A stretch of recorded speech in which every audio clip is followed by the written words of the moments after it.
Pertanyaan di masyarakat, apalagi ketika masa new normal atau adaptasi kebiasaan baru ini. Dok, saya sudah menjaga jarak dan pakai masker waktu kerja, waktu ngantor, waktu olahraga, waktu gowes dengan teman-teman. Kok masih bisa terkena infeksi virus corona? Dari mana ya dok ya? Apalagi sekarang timbul klaster-klaster baru di perkantoran atau komunitas olahraga dan lain-lain setelah ada keadaptasi kebiasaan baru. Dan umumnya kantor-kantor juga sudah menyiapkan sarana dan sistem untuk mengurangi kemungkinan transmisi atau penyebaran penyakit, seperti masuk surga secara bergiliran, ruang kerja yang memadai dengan ventilasi yang cukup, durasi kerja yang dipersingkat, dan lain-lain. Olahraga pun sekarang dilakukan dengan jaga jarak, pakai masker, dan dalam kelompok yang kecil-kecil. Tapi, mengapa masih dapat terinfeksi virus corona dari komunitas-komunitas atau klaster tersebut? Nah, terlepas dari sarana dan sistem kerja kantor yang sudah sesuai kaidah protokol kesehatan, memperhatikan VDC atau ventilasi, durasi, jarak, maka seringkali ternyata faktor perilaku yang menjadi sebab utama masih tingginya penyebaran virus corona, walaupun kesannya sudah mematuhi protokol kesehatan. Mungkin memang benar, semuanya sudah mematuhi protokol kesehatan ketika sedang bekerja, di kantor, sedang berolahraga, sedang rapat, musyawarah, seminar, dan itu memang relatif mudah dikontrol dan diawasi protokol kesehatannya.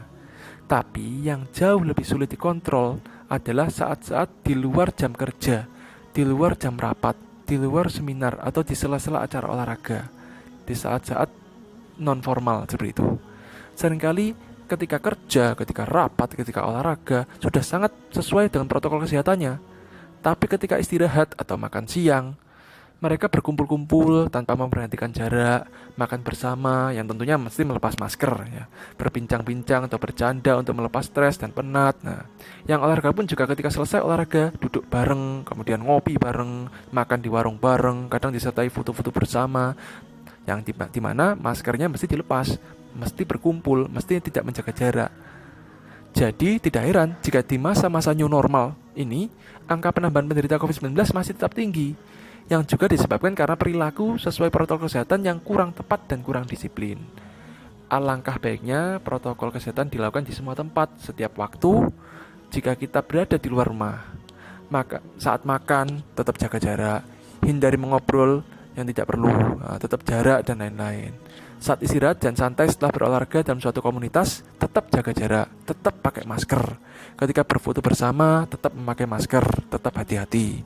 Kendati itu bersama orang-orang yang kita kenal dekat seperti rekan kerja, kenalan lama, rekan kuliah, teman sekolah, teman satu komunitas, hobi atau olahraga, tetap protokol kesehatan dipakai.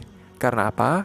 Karena kendati kita mengenal mereka dengan baik ya, tapi tetap saja kita tidak tahu persis dan detil apa saja yang mereka lakukan sepanjang hari.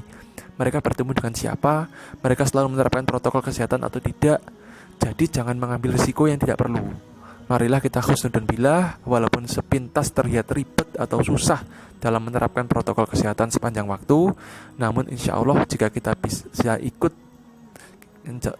ikut andil mempercepat penyelesaian masalah wabah ini, sehingga pada saatnya nanti wabah ini bisa selesai dan kita bisa kembali kepada kehidupan normal seperti dulu, dan tidak seribet ini lagi dengan protokol kesehatan. Sekian, jika ada kesalahan saya mohon maaf yang sebesar-besarnya. Wassalamualaikum warahmatullahi wabarakatuh.